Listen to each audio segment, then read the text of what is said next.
বৌদি আমি অফিস যাচ্ছি। 1 মিনিট, গাড়ির চাবিটা এখানে রেখে মেট্রো ধরে চলে যাও। তোমার দাদার হয়তো কোথাও যেতে হতে পারে, তখন উনি কিভাবে যাবেন? ঠিক আছে বৌদি। অপমানিত হয়েছো তো, নাকি আর একটু হওয়া বাকি আছে? এবার শান্তি পেয়েছো তো তুমি? তোমাকে 100 বার বলেছি গাড়ির চাবিতে হাত দেবে না, কিন্তু না, তুমি তো তোমার দাদা বৌদির ওপর ভালোবাসা অন্ধ হয়ে থাকো। এটা আমার বৌদির গাড়ি, বৌদিকে যৌতুকে দিয়েছে, এবার ভালো লাগছে তো তোমার? আজকে গাড়ির চাবিতেও হাত দিতে না করে দিল। আরে তোমার তো কোনো সম্মান নেই, অন্তত আমার সম্মানের দিকে খেয়াল রাখো। কিন্তু না, তুমি তো তোমার দাদা বৌদিকে পাগলের মতো ভালোবাসো। জানি না কি জাদু করেছে ওরা তোমার ওপর। দেখো, আজকের পর থেকে যদি তুমি ওদের সাথে কথা বলেছো বা ওদের কোনো জিনিসে হাত দিয়েছো, তাহলে আমার থেকে খারাপ আর কেউ হবে না। তো কি হয়েছে? বৌদি চাবি নিতে বারণ করেছে তো আমি মেট্রো করে চলে যাব। আর তাছাড়াও এতে অপমানিত হওয়ার কি আছে? কি হয়েছে? কার অপমান হয়েছে? আরে দাদা কিছু না। কি হলো? এখন কেন কিছু বলছো না? দাদাকে দেখে চুপ হয়ে গেলে কেন? বলো তোমার দাদাকে, তোমার বৌদি তোমার থেকে গাড়ির চাবি নিয়ে নিয়েছে। এদিকে এসো। তুমি ওকে গাড়ির চাবি নিতে বারণ করেছো?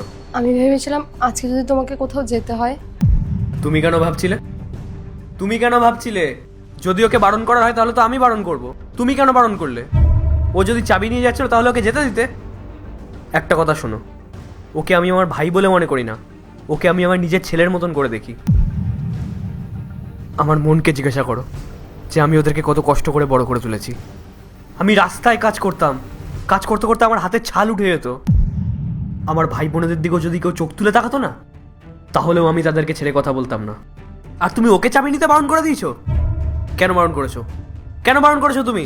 ও যদি আমার জীবনটাও চায় না, তাহলে তুমি সেটাও ওকে দিয়ে দেবে, আমাকে একবারও জিজ্ঞাসাও করতে হবে না। আর রইল পরে ছোট বৌমার কথা, ও তো তোমার থেকেই সব কিছু শিখবে। এই যে তুমি এই সব কিছু করছো না, গাড়ির চাবি রেখে দাও, মেট্রো করে চলে যাও, কোনো কিছুতে হাত দেবে না, তোমাকে দেখো ও এইসব কিছুই শিখবে। ছোট বৌমার এসি আমরা ইউজ করি, ছোট বৌমার সোফা আমরা ইউজ করি, ওর সব জিনিসপত্র আমরা বার করে দিয়েছি, এমনকি ভেঙেও ফেলেছি। কিন্তু তাও ও একবারের জন্য আমাদেরকে এই কথাটা বলেনি যে আমাদের জিনিসপত্র তোমরা কেউ হাত দেবে না। তাহলে তুমি ওকে কি করে গাড়ির চাবি নিতে বারণ করলে? হ্যাঁ, আমি তোমাকে জিজ্ঞাসা করছি, তুমি ওকে কি করে গাড়ির চাবি নিতে বারণ করলে? আমার ভুল হয়ে গেছে, আজকের পর থেকে কোনো নালিশ তুমি আমার নামে শুনতে পাবে না। আর যেন নাই শুনতে পাই। ও তোমার দেওর না, ও তোমার ছোট ভাইয়ের মতো। আর ছোট বৌমা, ও তোমার বোনের মতো। বুঝতে পেরেছো? এবার চাবিটা তোলো আর নিজের হাতে ওকে দাও। এই নাও। থ্যাংক ইউ বৌদি। দেখলে দাদা আমাদেরকে কত ভালোবাসে। আর তুমি কি বলছিলে আমি অপমানিত হচ্ছি? শোনো, নিজেদের মধ্যে না মান অপমান হয় না। দিদি, তুমি আমাকে ক্ষমা করে দাও, আমি তোমার আর দাদার নামে অনেক খারাপ কথা বলেছি। কোনো ব্যাপার না, পরিবারের মধ্যে তো এইটুকুনি হতেই থাকে, তুমি মনে নিও না। ভাই, তুই যেখানে যাচ্ছিলিস যা।